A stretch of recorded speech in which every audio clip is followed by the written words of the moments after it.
Voilà, t'es lancé. Donc bonjour à tous, bienvenue dans cette nouvelle série de webinaires proposés par Challenge Me. Aujourd'hui, on va commencer avec ce premier épisode de la série sur l'évaluation de travaux. Donc pour expliquer un petit peu le déroulement de tous ces webinaires qui sont prévus sur la fin du mois de mai, le début et le mois de juin, les deux premiers webinaires vont être vraiment consacrés à la découverte de la plateforme, donc plutôt dédiés aux nouveaux utilisateurs. Et ensuite, sur les 4 derniers webinaires, ça sera plus une utilisation avancée de la plateforme avec des nouveautés qui vont arriver ou qui seront déjà présentes lors de la présentation. Donc, comme je disais aujourd'hui, voilà, on va parler d'un cas d'usage plutôt classique qui est l'évaluation de travaux avec la plateforme Challenge Me. Pour rapidement présenter Challenge Me, donc on existe depuis 2015. On est dédié vraiment à l'éducation depuis maintenant 4 ans. On travaille avec la plupart des écoles de commerce, des écoles d'ingénieurs et des universités en France, mais aussi un petit peu en Suisse et au Canada. On est complètement intégré aux outils des écoles, type Moodle, Blackboard et Brightspace. Et ça permet aux utilisateurs, que ce soit les enseignants ou les étudiants, d'utiliser la plateforme directement depuis les outils de leur école, sans avoir besoin d'accès particulier à la plateforme avec des identifiants ou des mots de passe. Donc, comme je présentais rapidement à l'instant, on va aujourd'hui évoquer l'évaluation de travaux. En fait, ce qui va permettre aux étudiants de déposer un travail et ensuite d'évaluer les travaux de leur pair. On verra que l'enseignant aussi peut évaluer le travaux des étudiants directement sur la plateforme. Donc, on va se focaliser sur ce premier cas d'usage. Et la semaine prochaine sera présenté le cas sur l'évaluation des membres d'un groupe, où là, c'est un petit peu différent. On demande aux étudiants, suite à un travail de groupe, d'évaluer les membres de leur groupe. Donc, ces deux types d'activités permettent aux étudiants de progresser sur différents aspects, notamment le savoir-faire pour l'évaluation de travaux et le savoir-être, les soft skills pour l'évaluation des membres d'un groupe. Aujourd'hui, on va dire le cas d'usage, le type d'évaluation sur l'évaluation de travaux va permettre d'adresser plusieurs cas d'usage. J'en ai mis 3, mais il y en a vraiment énormément. On en découvre chaque jour, hein. C'est vraiment les enseignants qui viennent avec leurs idées et on voit qu'on peut mettre en place plein de choses pour l'évaluation de travaux. Donc, les 3 que j'ai listés, ça va être vraiment faire progresser les étudiants par le feedback. Donc là, on va permettre aux étudiants qui ont réalisé un travail de recevoir pas seulement une note de leur enseignant, mais en plus du feedback des étudiants et de l'enseignant éventuellement, ce qui leur permet vraiment d'améliorer leur production à l'avenir ou de comprendre les erreurs ou les axes d'amélioration qui pourrait y avoir sur leurs travaux. Ça va aussi permettre d'évaluer de grandes cohortes. Donc, on sait que c'est compliqué pour les enseignants d'évaluer des grandes cohortes du moment qu'on a des centaines d'étudiants. Et bien là, grâce à l'évaluation par les pairs et Challenge Me, on peut faire en sorte que de grandes cohortes d'étudiants soient évalués et reçoivent du feedback et des notes.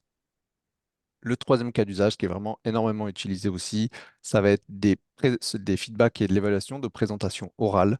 Et là, on va permettre aux étudiants qui sont plutôt spectateurs d'habitude de participer à l'évaluation, du coup de maintenir l'attention sur ces étudiants pour qu'ils puissent évaluer les présentations qui sont réalisées. Et ça va permettre aussi au groupe ou aux étudiants qui présentent de recevoir du feedback sur leur présentation pour éventuellement améliorer leurs travaux pour une présentation future.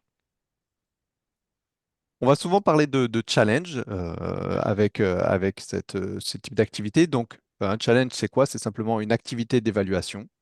Et un challenge sera articulé autour de phases. Donc là, voilà, toutes les phases disponibles sur la plateforme sont présentes ici. Il y aura des phases de dépôt de travaux, des phases d'évaluation des travaux, des phases d'évaluation des membres d'un groupe, des phases d'évaluation de feedback reçu et des phases de résultats. Et en fait, on va pouvoir ajouter comme ça sur notre challenge différentes phases pour créer le type d'activité que l'on souhaite. Et pour vous montrer des exemples, comment ça va se présenter, en fait, voilà, dans un premier exemple, on va pouvoir créer notre cas d'usage d'aujourd'hui, qui est l'évaluation de travaux, où on va créer 3 phases. Une phase de dépôt de travaux, qui va permettre aux étudiants de déposer leur travail. Une phase d'évaluation des travaux, qui va pouvoir permettre aux étudiants d'évaluer les travaux des autres groupes ou des autres étudiants. Et une phase de résultat, qui va pouvoir permettre de calculer les scores et aux étudiants de consulter ou pas, c'est vous qui déciderez, les évaluations et les notes qu'ils ont reçues de la part de leurs camarades. L'exemple numéro 2 sera présenté la semaine prochaine. C'est l'évaluation des membres de son groupe. Donc là, ça sera composé de deux phases, une évaluation des membres de son groupe et une phase de résultat pour consulter les évaluations reçues et calculer les scores. Comme je disais, ça sera présenté la semaine prochaine. Et le troisième exemple sera présenté dans 2 semaines. C'est des cas plus complexes où on va vous expliquer comment vous allez pouvoir créer des challenges avec plein de phases imbriquées les unes aux autres pour répondre à tous vos besoins. Dans cet exemple-là, on va prendre un exemple où on va demander aux étudiants de déposer un travail sur la plateforme. Ensuite, les étudiants vont évaluer les travaux qui auront été déposés. En parallèle, comme c'est un travail de groupe, on va leur demander d'évaluer les membres de leur groupe. Ensuite, on va leur demander de déposer une deuxième version de leur travail, d'évaluer cette nouvelle version, d'évaluer les feedbacks reçus et ensuite de consulter les résultats. Donc ça, c'est un exemple pour vous expliquer que vous pouvez faire des choses beaucoup plus complexes dans un seul challenge directement. Et ce cas-là sera vraiment détaillé dans 2 semaines si ça vous intéresse. On va passer directement à la présentation de la plateforme. Voilà pour la petite introduction à l'outil et on va rentrer directement dans le concret avec la présentation de la plateforme. Donc, je vais passer directement sur Moodle. Donc, nous, notre plateforme de test va être sur Moodle et je vais vous présenter ça directement. Hop, je vais changer d'écran.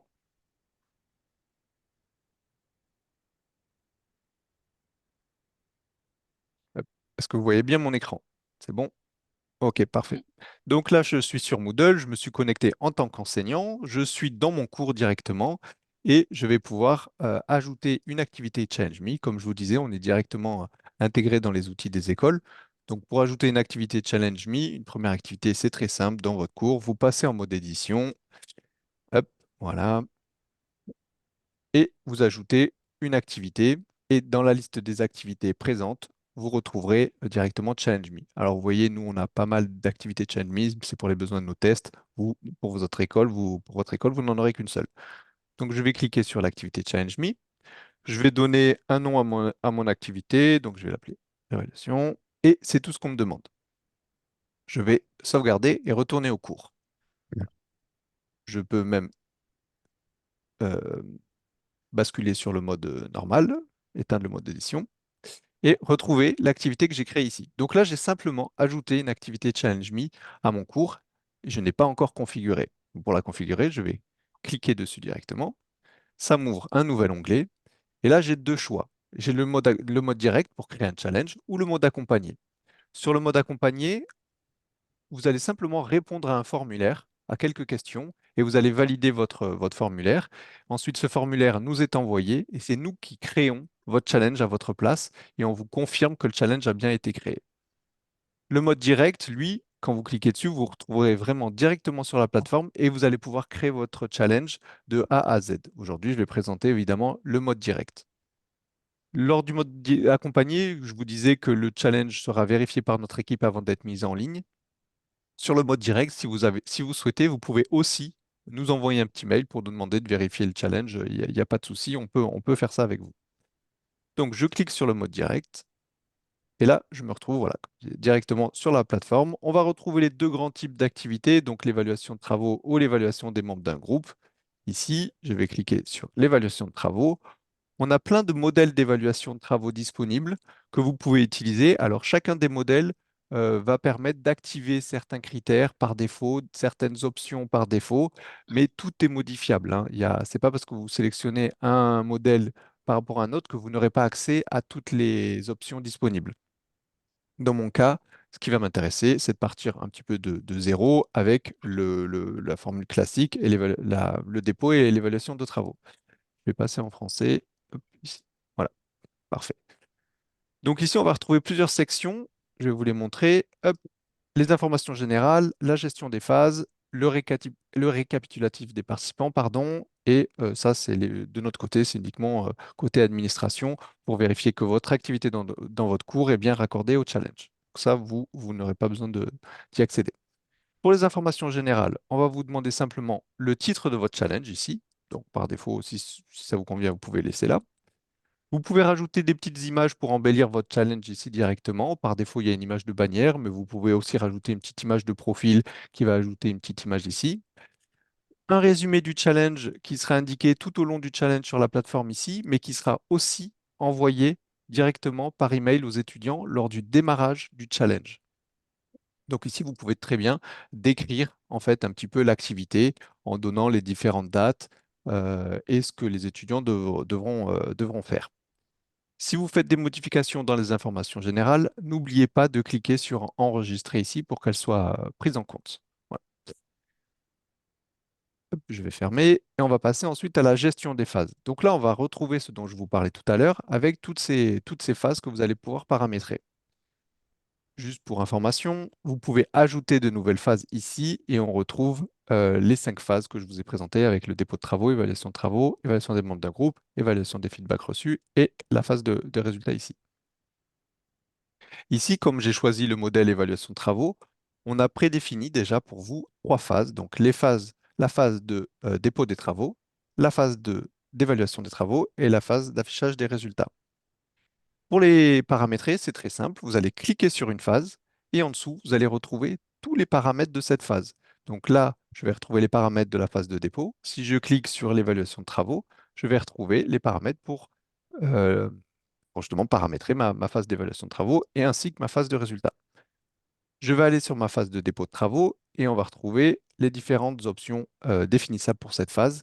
Donc, la date, à quelle date les étudiants vont pouvoir commencer à déposer leur travail, à quelle date les étudiants devront avoir terminé le dépôt des travaux et vous pouvez éventuellement aussi paramétrer une date de dépôt en retard, ce qui permettra aux étudiants d'avoir la possibilité de déposer après la date de fin.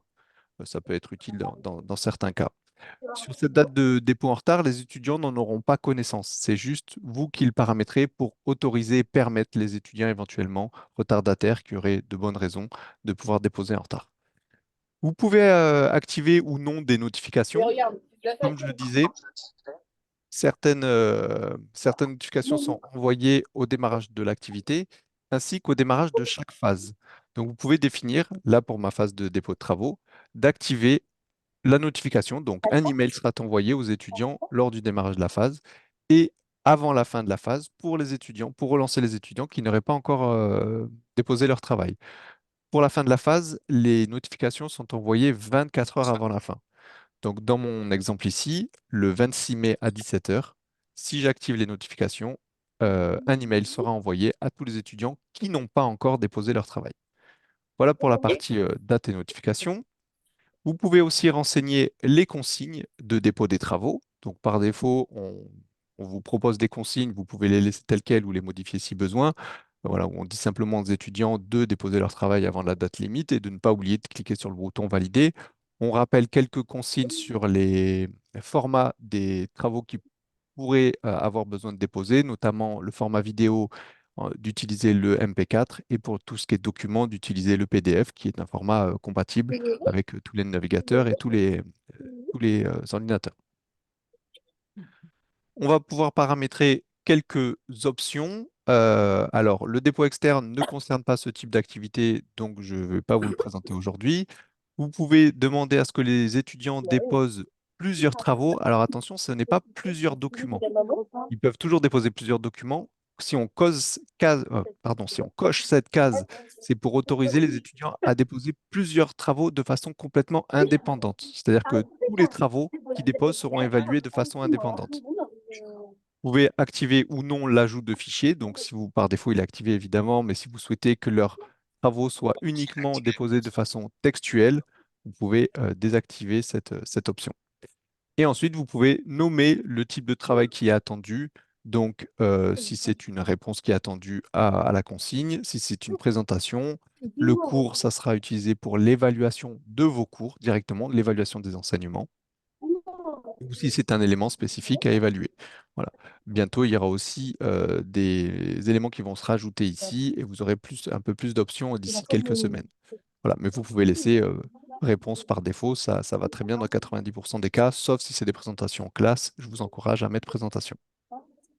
Ça va être utile pour les étudiants lorsqu'ils vont évaluer, c'est simplement le libellé qui sera affiché de leur côté.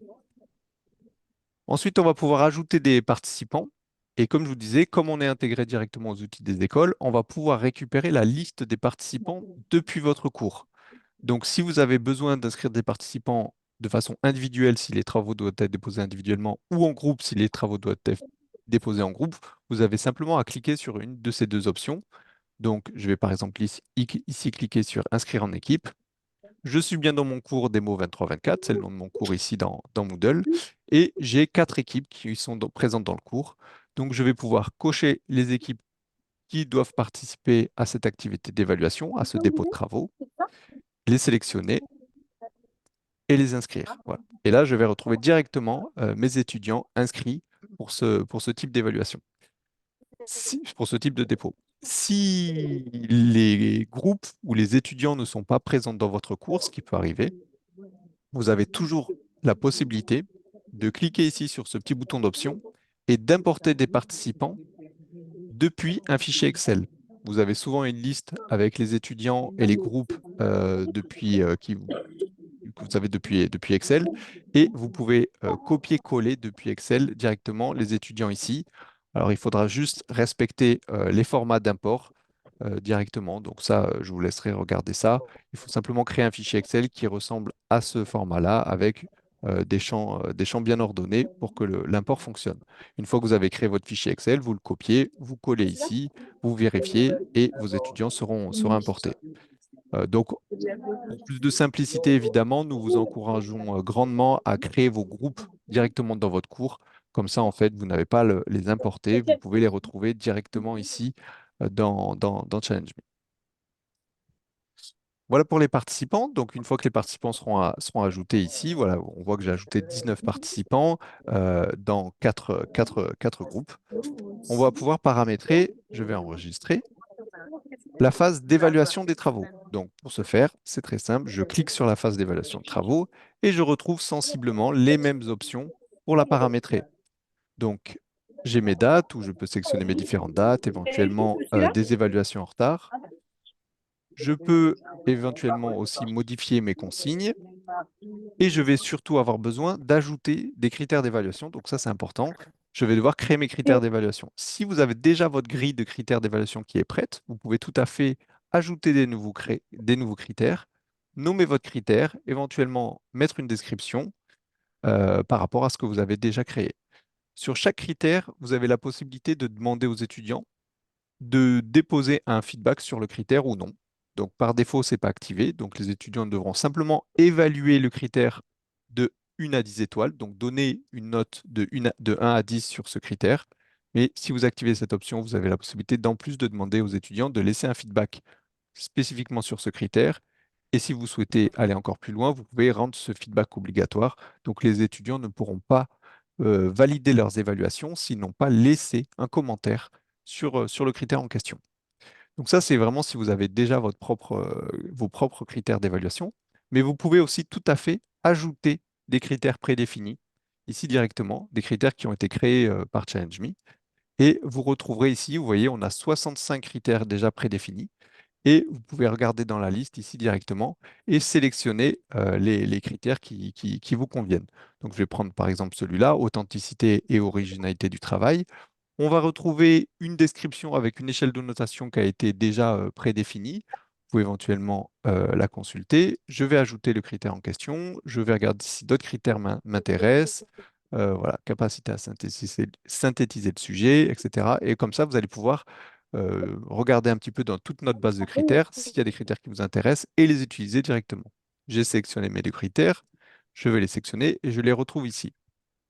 Ce qui est intéressant, c'est que vous pouvez aussi modifier éventuellement le nom du critère si vous intéresse, mais que le nom ne vous parle pas trop ou ne parlera pas trop à vos étudiants. Vous pouvez tout à fait le modifier ici si besoin. De même pour la description, vous pouvez la modifier si besoin. Une fois que vous avez ajouté tous vos critères, n'oubliez pas de cliquer sur Enregistrer ici. On va passer à l'option suivante. Donc, je remonte un petit peu sur ma phase d'évaluation, sur les options de ma phase d'évaluation, et on va aller justement dans l'onglet Options. Et ici, je vais avoir différentes options, notamment la possibilité d'activer ou non, par défaut, c'est activé le feedback global. Donc tout à l'heure, je parlais vraiment de feedback par critère.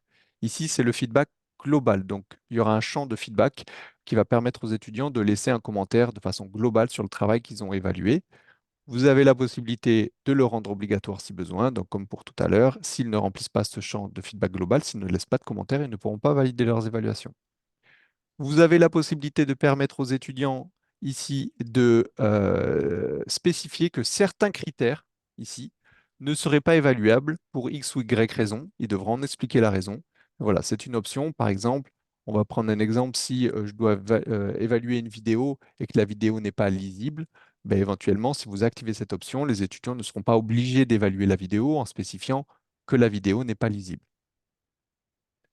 Le nombre de travaux est évalué par étudiant, donc par défaut, ce nombre est de 3, mais vous pouvez mettre le nombre que vous souhaitez. On recommande quand même généralement de ne pas évaluer plus de 6, 7 travaux. Après, ça dépend évidemment le travail à évaluer, mais pour qu'on ait des bonnes évaluations, effectivement, on recommande entre 3 et 6 évaluations. Et vous, par défaut, c'est anonyme, mais vous avez la possibilité d'afficher le nom des groupes ou des étudiants qu'ils sont en train d'évaluer.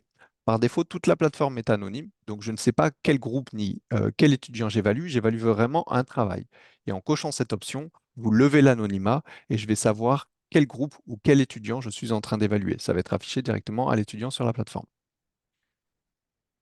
Voilà pour les options. Ensuite, pour les participants, comme tout à l'heure, vous allez pouvoir inscrire individuellement ou en équipe vos étudiants sur les phases d'évaluation, mais vous pouvez aussi très bien dire que vous souhaitez exactement les mêmes participants que la phase de dépôt de travaux. Et pour ça, vous allez dire, je veux simplement synchroniser les participants ici avec ma phase qui s'appelle Submission of Work, donc dépôt de travaux ici.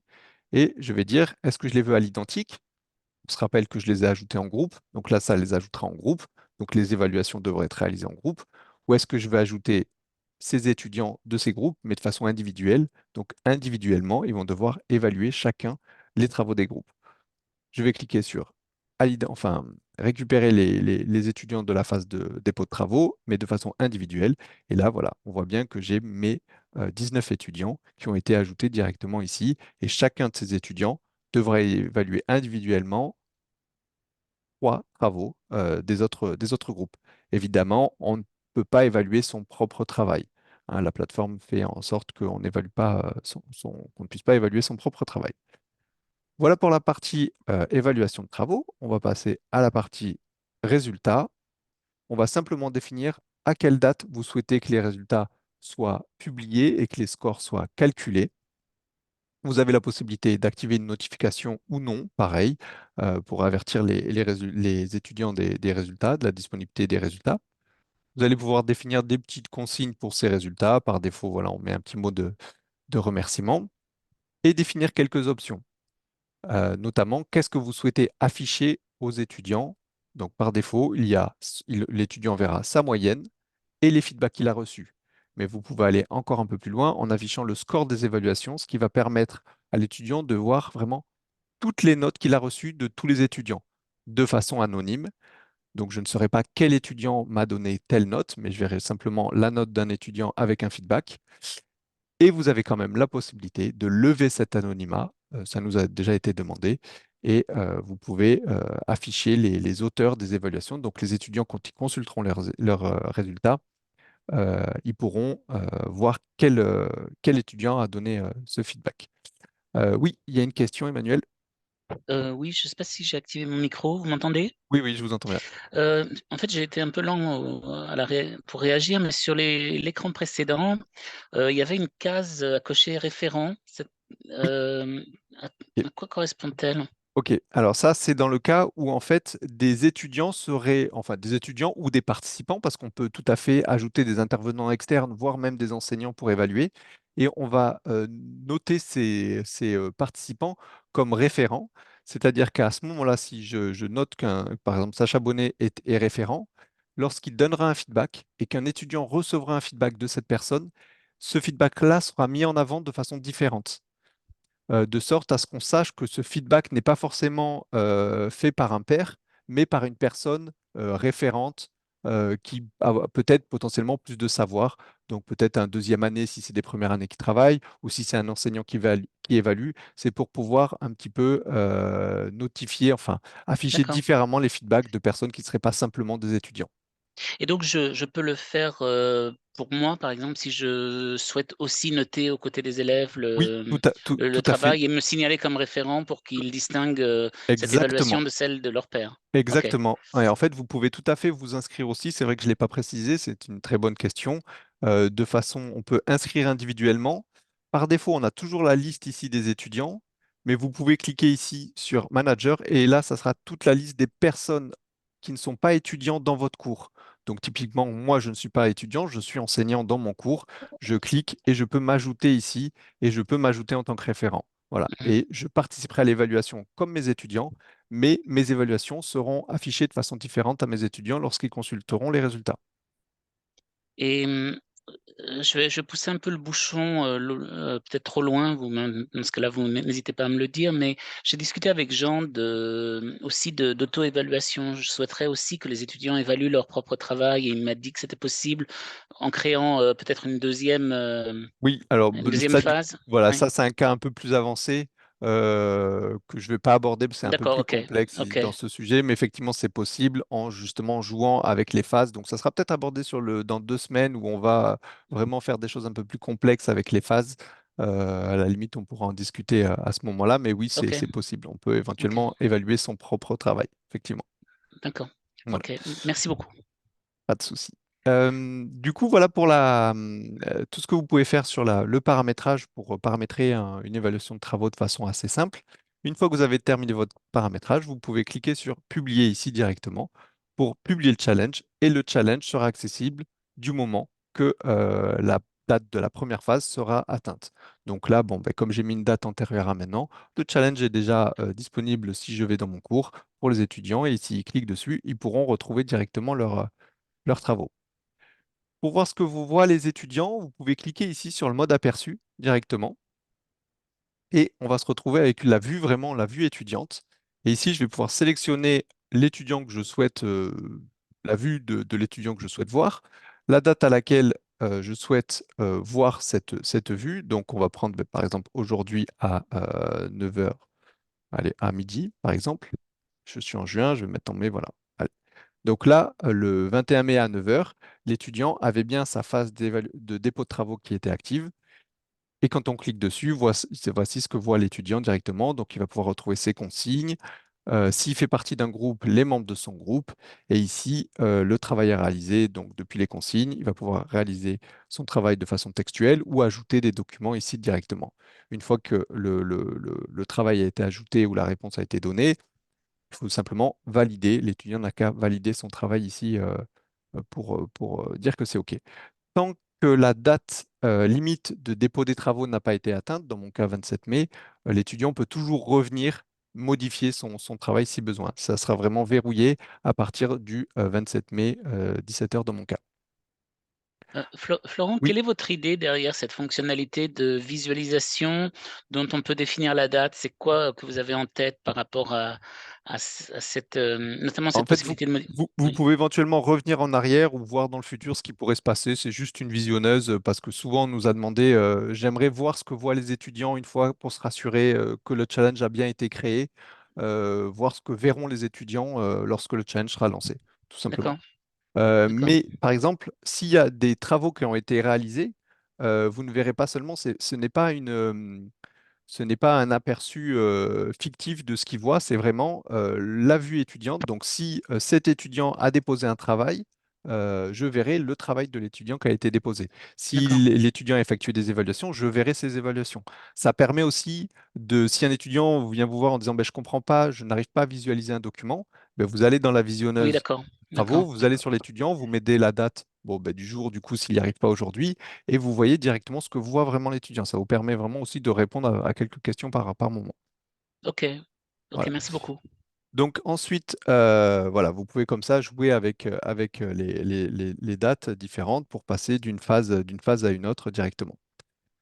Et pour terminer, je vais vous présenter rapidement la visionneuse de réponse ici. Donc, une fois que les étudiants auront déposé leurs travaux et commencé leurs évaluations, vous pouvez voir ici directement depuis la visionneuse.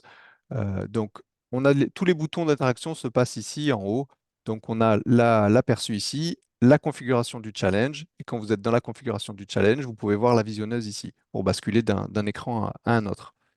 Et ici, vous retrouverez directement toutes les informations sur votre challenge, avec notamment la répartition des scores, les groupes qui ont bien déposé et ou les étudiants qui ont bien déposé validé leurs travaux, la liste de tous vos étudiants, est-ce que le travail a bien été validé, le nombre d'évaluations que l'étudiant a reçues, la moyenne sur les évaluations reçues, le nombre d'évaluations que l'étudiant individuellement a envoyées, etc. Vous avez toutes les informations disponibles ici. Et si vous voulez aller encore plus loin, si un étudiant vous dit ben, je ne suis pas sûr que mon travail a été déposé, vous pouvez retrouver l'étudiant ici dans la liste, cliquer sur l'étudiant et voir le travail qu'a déposé l'étudiant. Et éventuellement, vous pouvez même soumettre le travail à la place de l'étudiant. Si on est hors délai, par exemple, vous avez toujours la capacité de soumettre le travail d'un étudiant. Donc pour ça, je remontre, vous êtes dans la visionneuse de résultats, vous cherchez votre étudiant, vous cliquez sur l'étudiant et ici, vous pouvez ajouter le travail de la part de ce participant. Et ici, comme ça, vous pourrez ajouter directement si vous acceptez le travail, par exemple, hors délai et que vous souhaitez que ce travail soit évalué. Voilà, vous avez Mhm. vraiment toutes les informations ici disponibles. Et si ce travail a reçu des évaluations, vous pourrez voir ici les évaluations qu'il a reçues, les évaluations que cet étudiant, donc Noah Leroy, a envoyées aux autres groupes, etc. Vous aurez vraiment toutes les informations ici avec la répartition des notes, etc. Donc vous avez Et, toutes ces informations sur la plateforme. Juste, je finis ça. Et vous pouvez aussi exporter tous ces résultats au format Excel ou au format CSV. Donc je vous recommande pardon, le format Excel. Et dans le format Excel, vous retrouvez toutes les informations de notes de participants, de notes par critères, etc.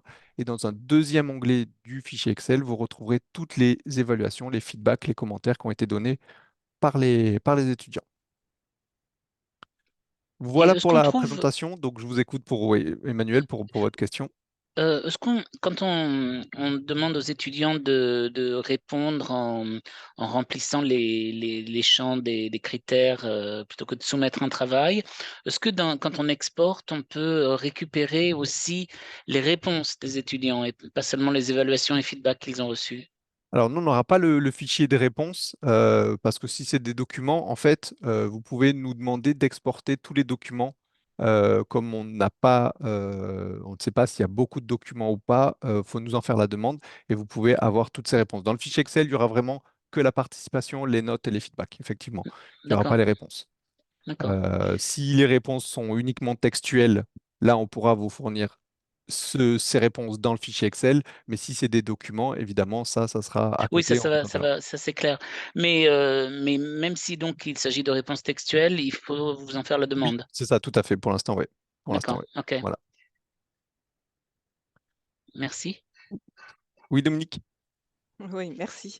J'ai une question par rapport aux critères d'évaluation, Oui. parce que du coup, il y a plus de 60, mais ils sont toujours classés par ordre alphabétique. On ne peut pas faire une recherche. Nous, on avait la demande d'une enseignante qui nous a demandé, mais est-ce que c'est pas possible de faire une sélection Oui, tout à fait. Exactement. Donc là, effectivement, ici, ils sont par ordre alphabétique. Ordre alphabétique et ils ne sont pas non plus triés par type Oui, voilà, c'est vrai, d'évaluation. d'accord. Ok. Mais à côté de ça, on a une page qui permet d'avoir tous ces critères où là, on peut utiliser des filtres et de la recherche, mais qui est en dehors de la plateforme où on a listé tous nos critères et c'est sur lesquels on communique. Donc, vous pouvez éventuellement communiquer cette liste à l'étudiant, à l'enseignant, et comme ça, c'est plus simple pour faire sa sélection et après venir reporter et chercher les critères qu'on a sélectionnés ici directement. Vous Ok, pourriez nous super. envoyer l'adresse de cette page, s'il Oui, vous bien plaît? sûr. De toute façon, je vais vous envoyer, j'envoie un email avec le replay du webinar et à l'intérieur, je mettrai cette ressource. Ok, merci. Petite précision pour les critères d'évaluation, d'ici quelques semaines, et ça fera l'objet d'un webinar courant en juin, on va modifier toutes ces options d'évaluation. Aujourd'hui, on a seulement les évaluations qui sont disponibles de 1 à 10 étoiles. Et ben, dans quelques semaines, vous aurez aussi la possibilité de choisir 4 ou 5 autres types d'évaluation, notamment ben, sélectionner le nombre d'étoiles que vous souhaitez. Donc, on pourra dire simplement de 1 à 5 étoiles, par exemple. De sélectionner simplement des scores. Donc, ce ne sera plus des notions d'étoiles, ça sera vraiment une note. Vous allez demander à l'étudiant de donner une note sur chacun des critères. Mais aussi, on pourra sortir du principe de notation et demander aux étudiants de sélectionner une valeur directement.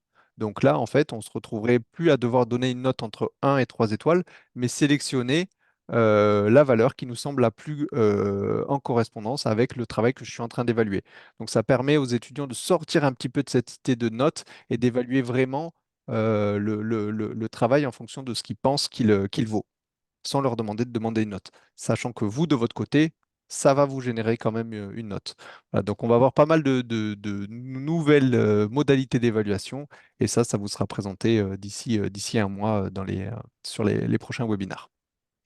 Et bon, j'imagine que vous allez en reparler le jour de cette session, mais néanmoins, où en êtes-vous de la remontée des notes dans les grade centers des LMS? Alors nous, on peut le faire directement si vous nous le demandez, mais c'est un travail qui est fait. Ça nécessite en fait, le protocole qui permet la remontée de notes à différentes versions. Ça nous nécessite de notre côté de basculer sur une version différente de la sur laquelle on est. Donc ça nécessite un peu de travail côté développement. Je pense que ce travail sera fait cet été et pourra être prêt pour la rentrée. D'accord. Voilà. Est-ce que vous avez d'autres questions? Je vois qu'il n'y a pas de questions dans le chat. Voilà, donc voilà pour cette première partie, ce premier épisode, on va dire, des webinars. Semaine prochaine, ça va être sensiblement identique. Ça va être de la découverte sur l'évaluation des membres de son groupe. Et ensuite, sur les webinars suivants, ça sera vraiment un petit peu plus expert, on va dire, entre guillemets.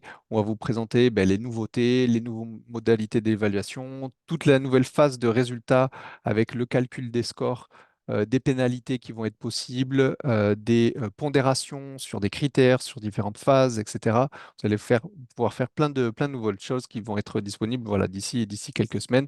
Donc, ça sera vraiment dédié à ces nouveautés et à des cas un peu plus complexes. OK. Il est prévu à quelle date le prochain séminaire C'est précisément? tous les mardis à 11h30. D'accord. Donc mardi prochain, c'est sur l'évaluation des membres de son groupe. Le mardi suivant, ça sera sur la gestion des phases un peu plus complexes. Et sur les 3 mardis suivants, ça sera vraiment sur les nouveautés de la plateforme. OK. Voilà. Mais ça sera tous les mardis à 11h30. Très bien. Merci Voilà. beaucoup. De toute façon, je vous envoie un petit mail où je récapitule tout ça. Ben, s'il n'y a plus de questions, il ne me reste plus qu'à vous souhaiter bon appétit, bon après-midi et n'hésitez pas à nous contacter si vous avez des questions. Merci, au revoir. Merci bien, bonne journée. Au revoir.